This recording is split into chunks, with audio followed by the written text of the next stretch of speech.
legacy still lives with us, and his legacy is impacting on the lives of millions of people all over the world. Welcome to your program, Security Watch Africa, today, and thank you for staying tuned to your program, the station Africa Independent Television. Sorry, I'm still in the mood of mourning and very much emotional. Not in the usual spirit, but the work must go on, and that is why we are here. So the last 1 week really has been ups and downs in security in Nigeria, with a lot of attacks and reported ransacking and destruction of so many communities. It's time for security agencies to sit up. The communities must put hands together with the security agencies and the security forces to ensure that these people do not come back and continue wreaking havoc to innocent Nigerians. It's a time to actually make sure that Nigerians are safe wherever they live.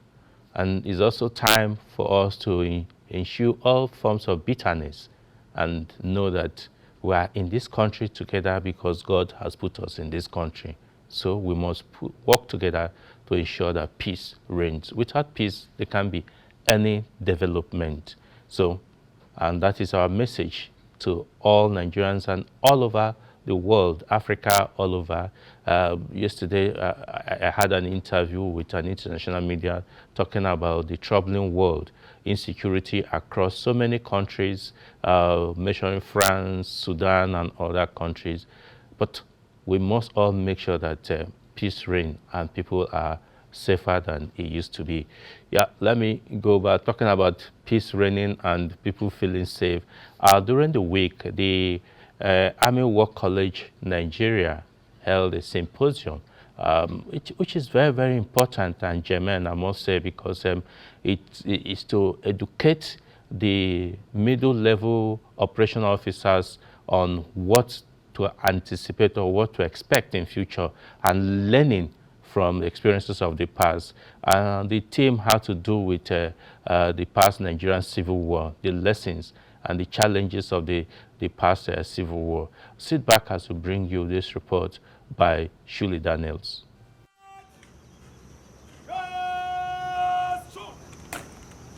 As part of his vision, which is to develop a corps of Nigerian Army personnel ready to discharge their constitutional responsibilities in a joint environment, the Chief of Army Staff, Lieutenant General Farouk Yahaya, has, through the Army War College Nigeria, organized a symposium for participants of Course 7 2023 with the theme Imperative of Critical National Infrastructure in the Nigerian Civil War, Lessons for Operational Level Commanders. In his address, General Yahaya noted that the Nigerian Army must continue to draw lessons from the past Nigerian Civil War experience. In the case of our dear country, Nigeria, at a very young age then, barely 7 years after independence, we had the sad experience of a violent civil war, which lasted from July 1967 to January 1970. Sad as it was, the study of Nigerian Civil War has huge potential to bring out veritable lessons that could contribute in addressing the current security challenges confronting our nation. This therefore informed the decision to include the study of Nigerian Civil War in the Army War College Nigeria curriculum, which is aimed at grooming the capacities of operational level leaders in basic military strategic thinking and planning. It is hoped, therefore, that the thoughts, ideas, and lessons from the past Civil War gleaned from this symposium would avail of invaluable inputs towards solving the complex adaptive problems in the current complex security environment. According to the Army Hemsman, the Army War College, as a fortress of learning, must always develop and equip its course participants with necessary tools for their future engagement. A synonym of learning and highest professional military education institution in the Nigerian Army, the Army War College Nigeria have done much by evolving robust training objectives that speak to contemporary security challenges.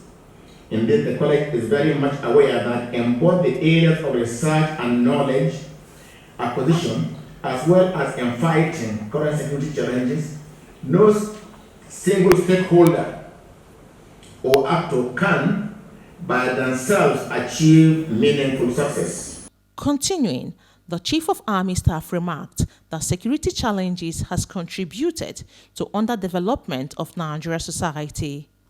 Lesson from the history of the nation shows how quickly critical infrastructure that took years to build and are vital for national development can be destroyed in a very little time. The loss of essential services in the Northeast, for example, due to the activities of violent extremist organizations and its impact on national security and development, is a proof of the need for the protection of critical national infrastructure. While closing, General Yahaya acknowledged the resilience and doggedness of Nigerian Army officers and soldiers in ensuring relative peace and security in the country. May I at this juncture thank and appreciate and commend our troops for their doggedness and resilience while assuring them of adequate support at all times. Success will surely be ours in no distant future. While answering questions after his presentation, the Army Chief admonished that Nigeria must learn from its Civil War experience for it to advance. We have been studying as part of military knowledge. You always study other wars. We have studied First World War, Second World War. In our curriculum, we still study Burma campaign, Arab-Israeli war, and other wars from other places. So for the 4th edition now, we have included the study of Nigerian Civil War, our own war here. There is still something to learn from that unfortunate incident, so that now we can digest the lessons from there and continue to improve in what we do. So that in addition to what we study from other wars in other areas and other arenas, we also study our own war, where we learn lessons sometimes unique to our own environment, unique to our own conduct of the operations, and see how we can continuously improve in what we do. It is no doubt that the leadership of Lieutenant General Farouk Yahaya is poised in bringing the Nigerian Army to a greater height. Shirley Daniels, reporting for Security Watch Africa.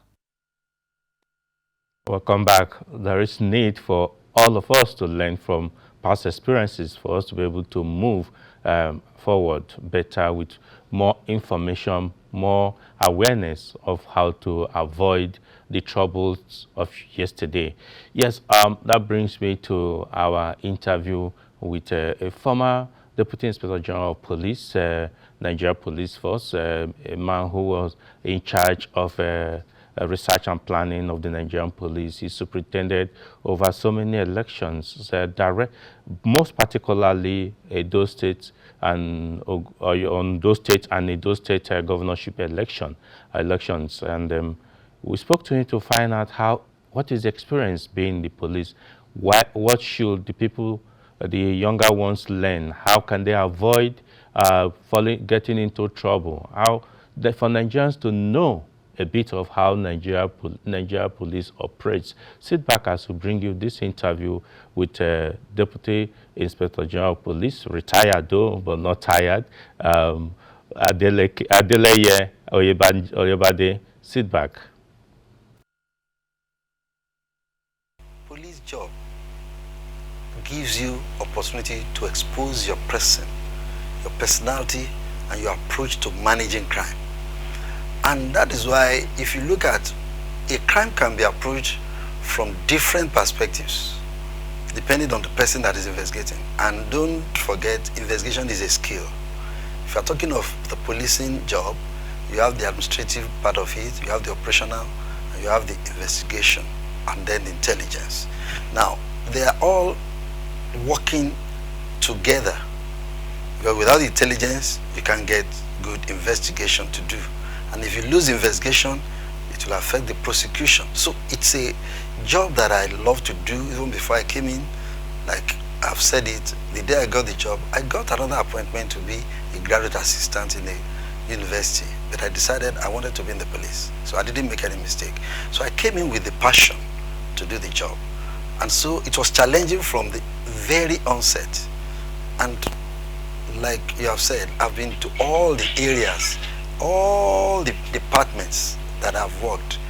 If I look at the investigation aspect, while I was at DC, as DC State CID in Panti, so many heinous crimes that we were able to nip in the bud, depending on how you put in interest, how you coordinate the person, the personnel, and then you look for facts to prove the case, not just arrest.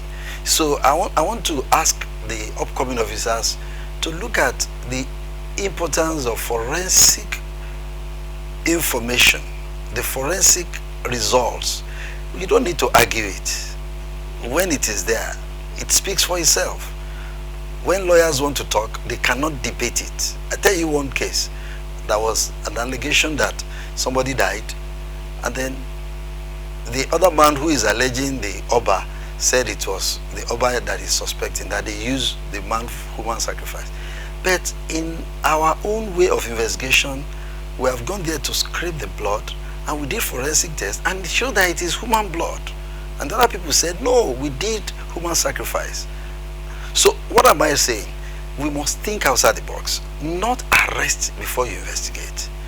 So those are the areas I think are very important in investigation.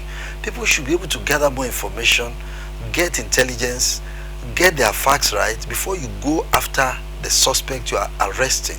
So that when you arrest, you can confront him, you can break him down, not torturing him. When I mean break it down, you confront him tactically, you'll be able to get more information, and then you have nipped the case in the bud.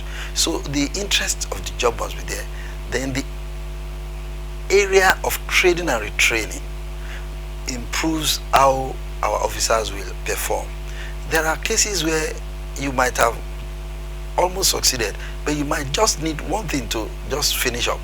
And sometimes it might be just line them up and do parade, identification parade, for you to just let the person pick the actual suspect. So if they don't know all of this, they might not be able to get to the root of the matter. So they must put more interest, there must be more training and retraining. Then the other area that is very, very important is the area of intelligence. The intelligence gives you the backbone.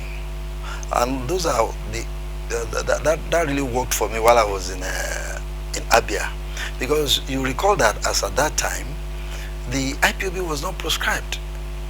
And we couldn't have one or two real issues to arrest them and pin them down. When they come in their multitudes, we have to manage them. So we're always looking for a way to engage them. And that takes me to community policing. The police of today should concentrate on the three legs of community policing. That is community partnership, to engage those that are the people, are the lower, the closer people to the community. And these are the traditional rulers, the opinion molders, the leadership of the schools. When there is any challenge in any secondary school or any university, do you have the number of the VC? Do you have the number of the CSO of that institution? These are people you interact with from time to time to give you information about that very institution. So if you know the traditional ruler in the area, you know the leadership of the community, the Yoruba leader, the Hausa leader, the Fulani leader there, and you already profile them, they will be ready to give you information. And your intelligence will be even good to do preventive policing rather than being reactive. That was what we did. Before the farmers and herders have their problem, we engage them. We do a series of meetings and we come up with communique that spelled out the way forward. And they will sign, and we are, going to tell them we are bound to, implement it, and that if there is any default, we pick on them.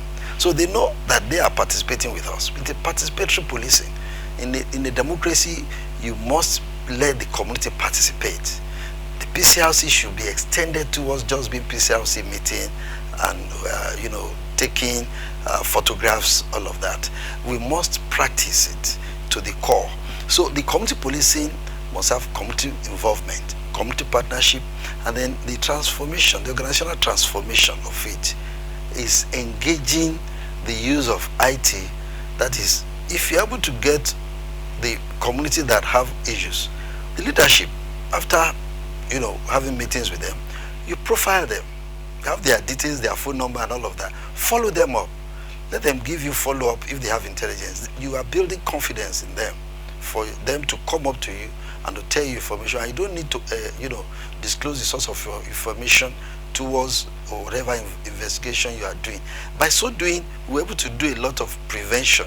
So community policing should be practiced more, and that is why at the tactical level of policing, because there are three levels: the tactical level, the operational level, and the strategic level. The men at the tactical level, that they are the divisional police officers, are operational officers on the ground. They are the mini IG in that local environment. They should have the local environment details at their fingertips to be able to nip in the bud. The policing at that local level will now prevent any issue before it snowballs into a bigger dimension that will now be managed at the strategic level. If they cannot manage that at the tactical level, the operational level takes, that's the commissioner of police and all of that. At the strategic level, we only give instruction that cascade down to the lower cadre officers. So with all of this, if they're able to manage themselves and do more of community policing and get the police officers to be committed to the job, the welfare should be looked into. Their commitment should be total commitment, 100% commitment, and there we can have a change. Because the men on the road, the men on the rank and file officers, they do a lot, and if there is any mistake at that level, it will affect every other thing. If you are investigating a case, the first point of call of a case of murder, and the policemen that rush to that place, they are supposed to create a barrier so that they don't disrupt the scene of crime. If they are not able to do that, the whole case might be lost on the long run. I give you one or two examples. I was one that managed the NSAS saga, the Southwest, while I was DIG in charge of the Southwest region. And when we came, we engaged the leadership, and a lot of things were done as we started removing the barricades on Tall Milam Bridge and all of that. And by the time we brought them to talk to them, the tension came down, although the thing was already heightened before we came in. But what is important that the government should do, there are several cases of students' unrest that need to be managed better than we are managing it. If we have water cannons, those water cannons were there before, we need them. You just rush the water, students, you don't injure them. It's a bit hot, it will scare them, and in fact, the fun of it, everybody will run away. We need equipments like that. Also, in terms of training and retraining, I think the police needs federal intervention. Some of us have been able to, we're a bit lucky to have trainings, but now I don't think the officers are exposed to much training. We need inter-agency collaboration more.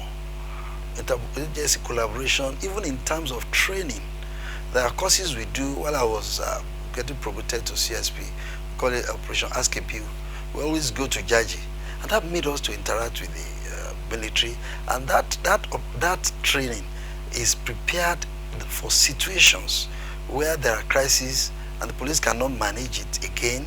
It is already getting out of hand, and you are now going to hand over properly to the military. And that thing, I don't think they really practice it very well now again.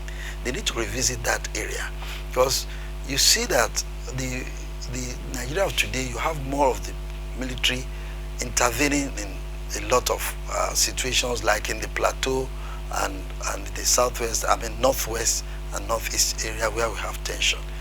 It should have been more of collaboration. If the training gives them the opportunity to see themselves as sister organizations, there will be no rivalry. So I think we need to do joint training. The government should encourage joint police military training to bring that cohesion, to bring that understanding, to leverage more on their building up to know that they are working towards the same goal. It isn't it won't be a problem from the operational to the strategic level. When you go to NIPS, like while I was in NIPS, we interact and we have all of that. But at the lower cadre officer, I think the government should do more, bringing them together. We were trying to do it while I was PSO to the former Inspector General of Police, SG Ehindero. What we did was, there was a lot of fracas, fighting between military and police in those days. So we now brought the lower cadre officer into a classroom environment where we now lecture them. There's no rivalry. And I remember while I was Commissioner of Police in Oyo, when I met the former governor, the late Governor Ajimobi, and I told him, I want to have my own team. Let the military have their own team. If there's a problem, we can come together. Because if the military go to a crime scene before the police, they were not trained, they might have distorted the crime scene for evidence to be used thereafter. So there should be that understanding. And then I told him one funny thing. I said, if you put police sergeant and an inspector, a warrant officer in a vehicle, they will be fighting who is to salute who before they even get to the scene of crime. And that fight would have culminated in waste of time and energy. So I think the collaborative training I would suggest for the government to do, apart from that, they also need to look into the welfare of the police officers. The welfare I'm talking about transcend not just the salary, the accoutrement. It is said that the way you are dressed is the way you will be addressed. So we need to look into funding, equipping them with enough accoutrements and all other things that we need. There are several of them. I can't start. At the range, we need to put range in all of the states, because if the police officer has not gone to the range for almost a year and is carrying gun, he will not be proficient in the handling of the arms. When you are at the range, there are rules and regulations that guide the use, and then they will be able to be equipped and be well informed, and they will be able to go constantly, regularly. It will sink into their head. It will not be a case of I mistakenly touched the trigger and it fired. I'm so excited when I saw the comments being made by the president when he visited and he was talking about the hoarding of information and intelligence. The government should do more in that area so that the synergy will work. And like I was saying, you see, when you look at our training curriculum, fantastic. But I am suggesting that some courses can be brought down at early stages, so that by the time you go to NIPS, you find out like maybe you have 5 or 6 months to exit the force. So where do you now give back to the system? So it's an issue which can be reviewed, you know, depending on how they look at the caliber of officers that go to NIPS. Maybe they go where if you still have some 5 years to go or 4 years, maybe thereabout. And then again, when we're at NIPS and we visited some countries, when we were doing our research, we saw the retired veterans. They are the ones that come and brief us. They came and briefed us, and they were so fantastic. So in that light, I want to also suggest for this government to bring in retired, very vibrant police officers.